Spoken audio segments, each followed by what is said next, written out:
Aksi pencopetan tas di Lorong Basah, Kelurahan 16 Ilir, Palembang berhasil digagalkan oleh korbannya sendiri yang merupakan istri dari anggota polisi.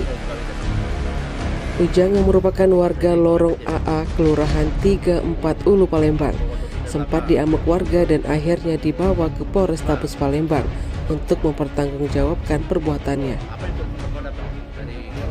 Ujang melancarkan aksi copet dengan cara diam-diam membuka resleting tas korban. Setelah terbuka, tangannya masuk ke dalam tas korban untuk mengambil barang berharga. Ujang mengaku terpaksa mencopet karena terdesak membayar kontrakan rumah.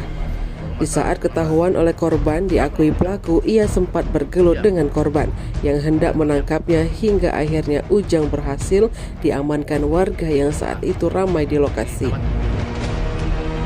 Kasat Reskrim Polrestabes Palembang Kompol Tri Wahyudi melalui Kanitpitsus Ibtu Ledi mengatakan korbannya seorang ibu Bayangkari. Ketika mendapatkan laporan itu, anggota menuju TKP kemudian mengamankan pelaku dan membawanya ke Polrestabes Palembang. Terus kenapa nih kalau sampai nak nyopet itu? Ya, kepepet enggak? Kepepet. Kepepet rumah. Macam mana cara kau begawi tadi? Resletingnya enggak? Kau buka seliting, kau pepet dia? Tidak lah, saya tutup di belakang lah. Kau tutup dari belakang. Nah, terus? Buka. Kau buka? Tahunan. Tergo, apa yang sudah sempat kau dapati dari korban? Belum kembali. Belum ada dembek. Iya. Tapi sudah sempat terpegang tapi belum sempat tembek itu. Belum tempat ni angkat. Cak mana cara kau buka selitingnya? Iya. Di mana itu? Belakang.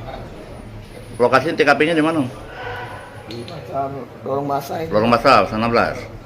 Siapa nama kita? Ujang lah. Ujang. Balik mana, Jang? Balik di Lorong A kan.